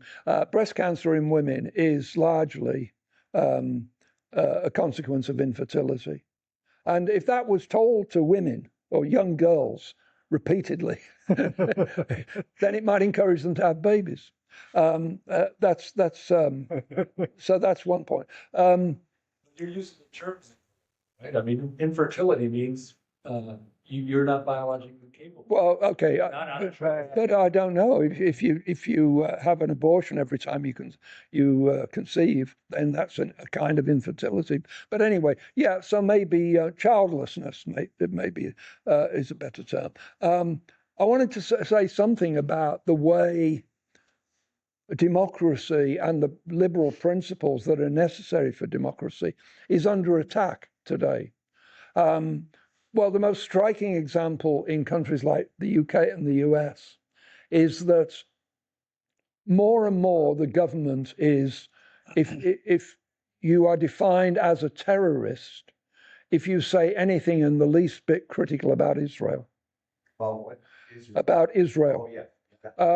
And that leads to people, there was a guy recently, a few weeks ago, who, an American lawyer who was, what's that?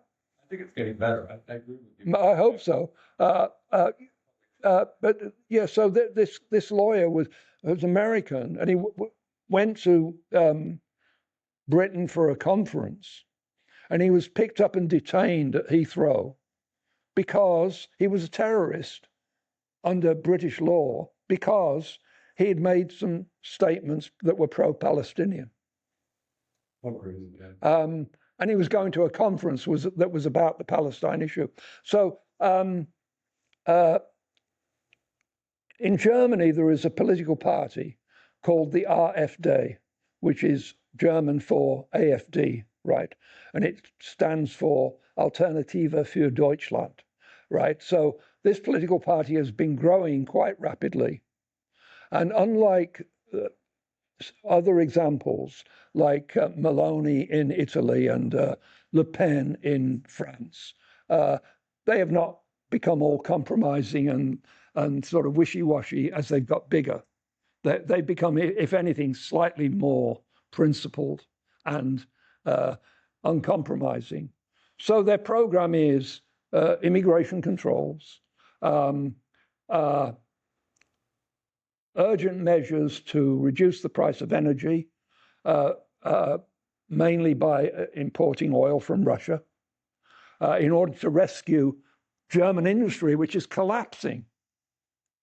Volkswagen is collapsing because of the high price of energy.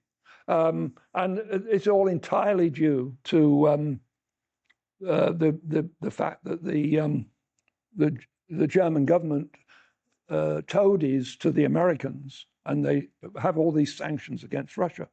And there's also a certain amount of hypocrisy under the table. They are importing oil from Russia, but they're doing it in a disguised way. But still, they have greatly reduced their importation of oil. And of course, there was the terrorist act of blowing up the Nord Stream pipeline, for which nobody has been held to account. Another element in their program is that they're against supporting Ukraine against Russia. More and more leading members, and these are not cranks on the fringes in German politics, are calling for the prohibition of the AfD. They're calling for making it illegal to join that party or to do anything in support of that party. And this is just appalling, you know, that here a political party. There was a precedent, of course, because after the war, they prohibited the Communist Party in West Germany. And in East Germany, they prohibited anybody except the Communist Party. So they have a history of prohibiting parties that they don't agree with. But it still is. It's amazing that people who claim to be democratic can say that I think they now have about 30% of the German population. Of course, there is this complicated system in Germany because of proportional representation, where it's very difficult for one party to become have the totality of control. So, but the vast majority of the other major parties have said they will never compromise by doing a deal with the AfD. So, but still, there is the potential, I think, for the AfD to get more than 50%. Eventually, it keeps growing. Faced by Germany. What's that? The economic stress that's faced by Germany. You mentioned Volkswagen. Yeah. I understand that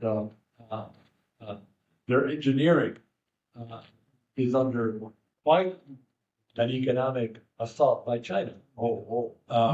It may be a long-term decline for Germany in the works right now. And of course, we all heard about the barriers to electronic cars being imported from China. You know, we're fearful of our own industry, but I'm not just speaking about Americans, I'm speaking about Europe as well.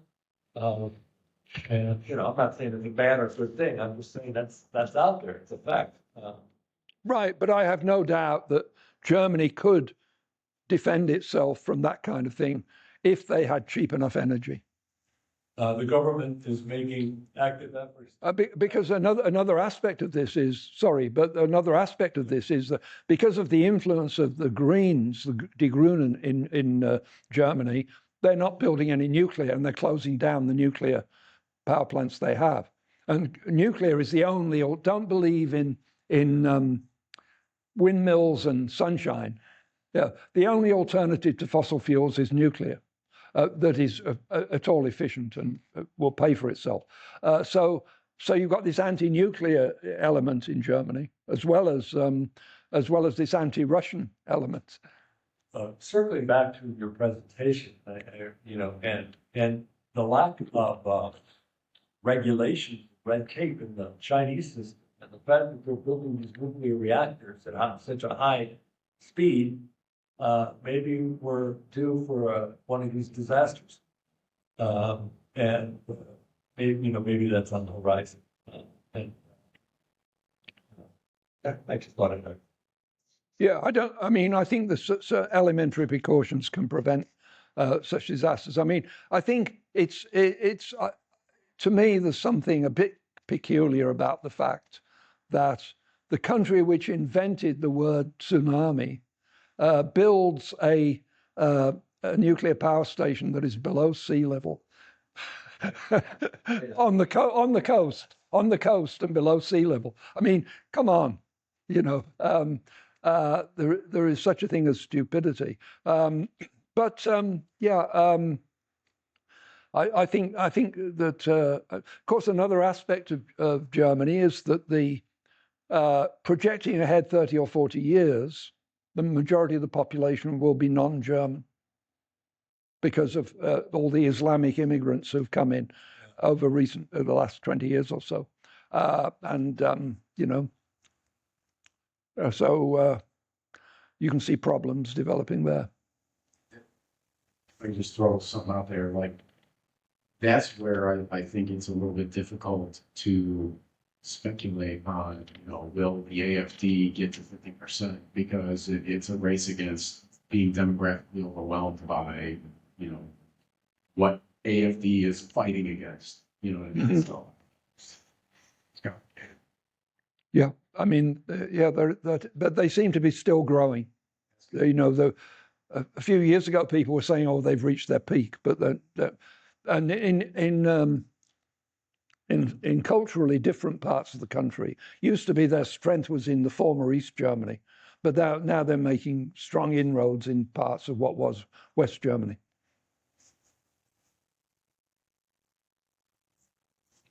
I could throw one more thing out there, like, this is one of the things, and you know, I'm extremely rusty. It's a long time since I read Road to Serfdom, but I think Hayek talks about like democracy and how it can, you know, there's like democracy in terms of like the actual mechanism by which, you know, leaders or politicians or elected officials are chosen, and like the value of democracy, like who were more democratic, you know, like democratic in terms of like particular policies and a particular political paradigm or whatever. And this is where I think a lot of these tyrants are getting away with, you know, well, maybe we should outlaw the AFD because they're not democratic.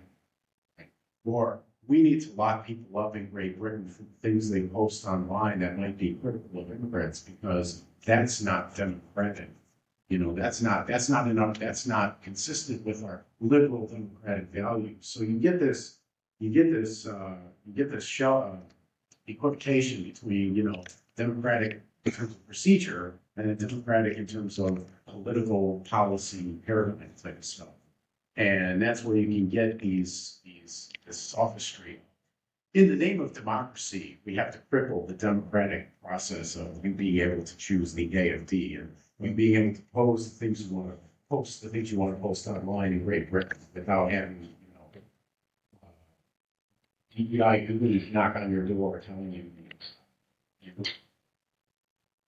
Yeah, just a little comment on the business of being a terrorist Britain. I don't think you were referring to the fellow from the Young Turks. Does anybody here watch the Young Turks? You talking about Hassan Piker? No, not Piker. His father-in-law. Cenk Uygur, yes.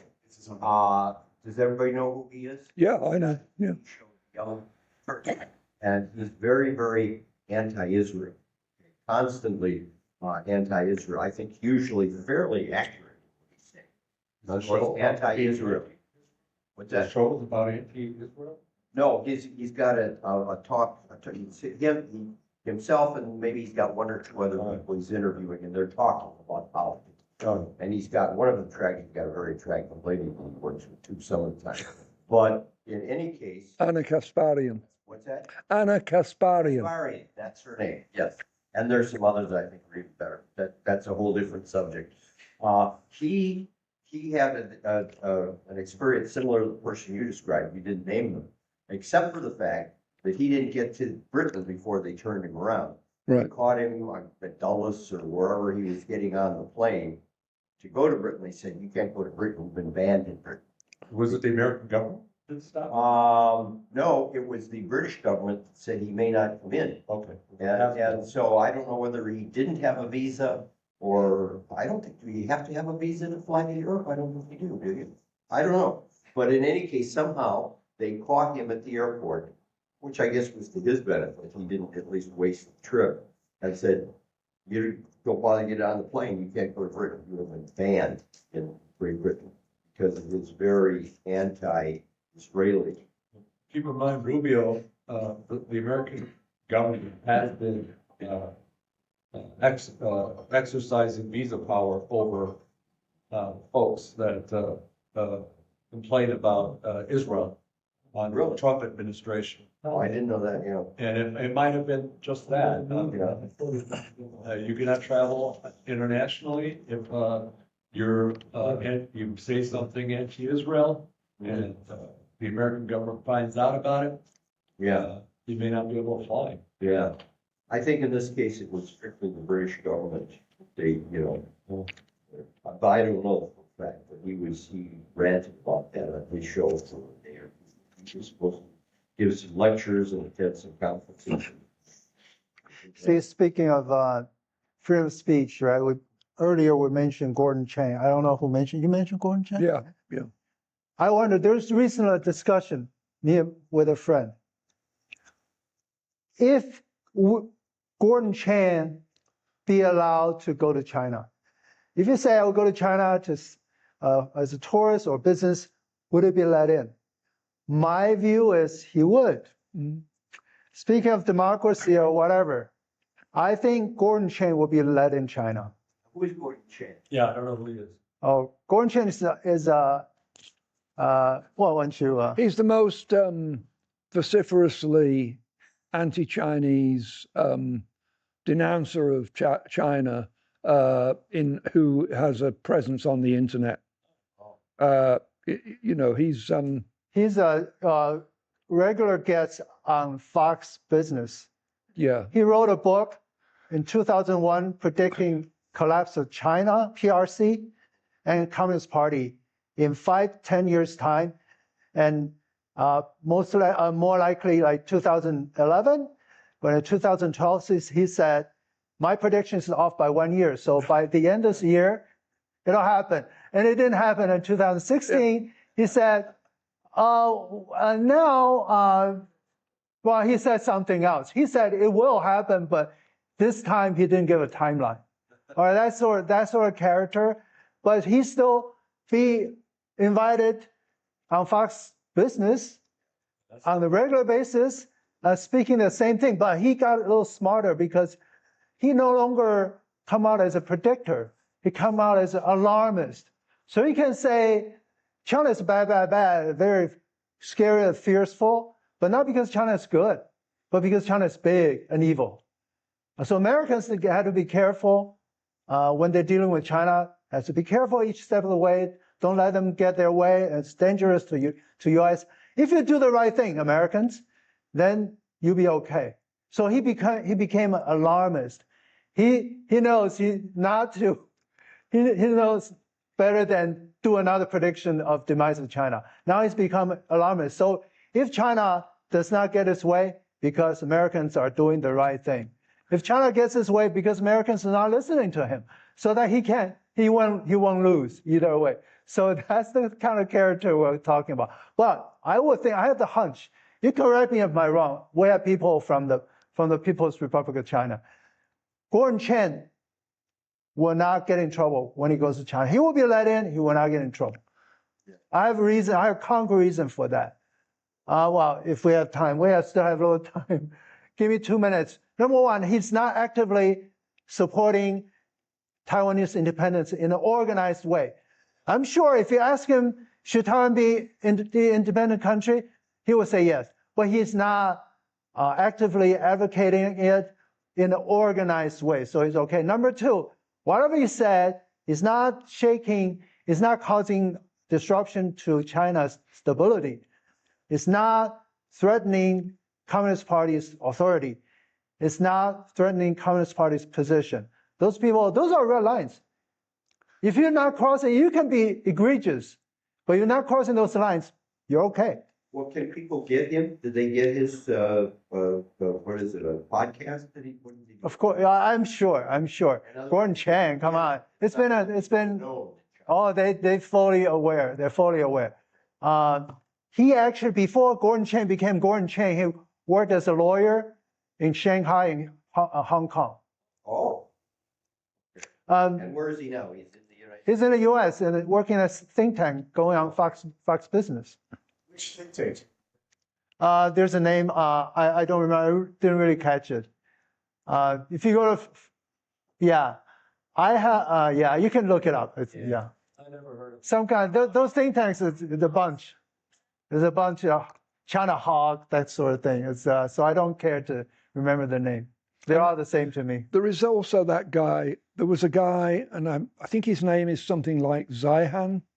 Yeah, Peter Zai. And he's been for a long time. He's been predicting disaster because of the demographic collapse, but he's been greatly exaggerating the imminence of it.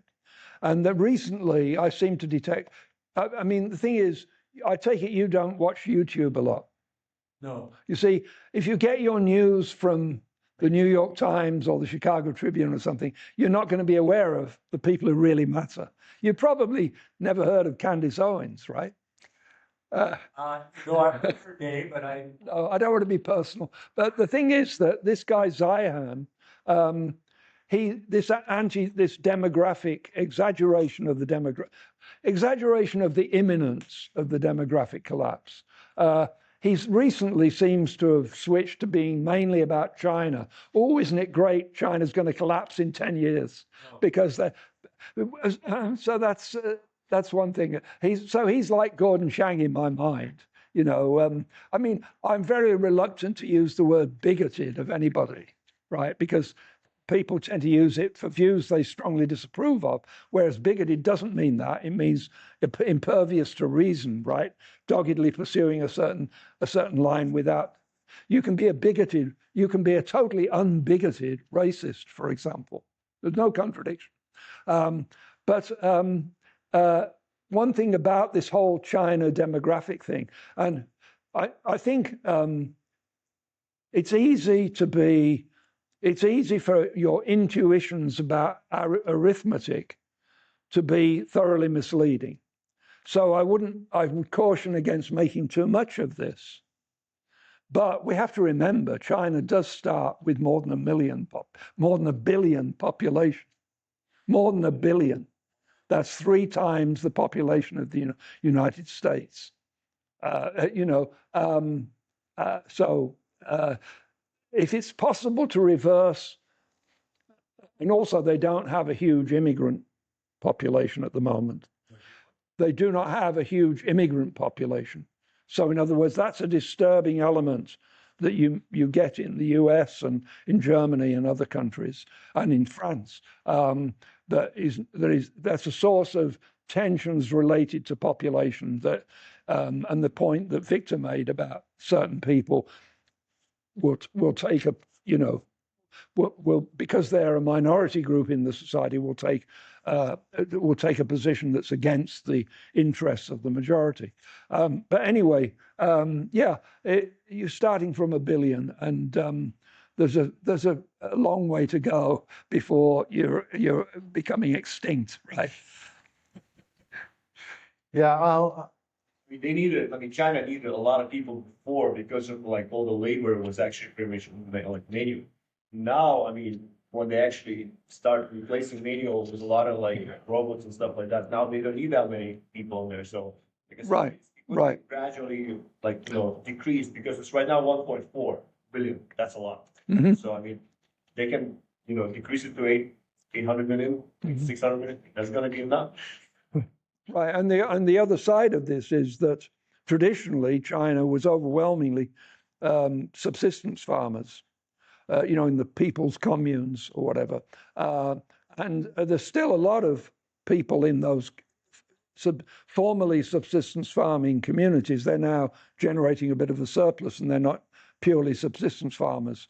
Many of them are appealing to the tourists who flood into China, by having exotic Chinese stores selling artifacts and so on.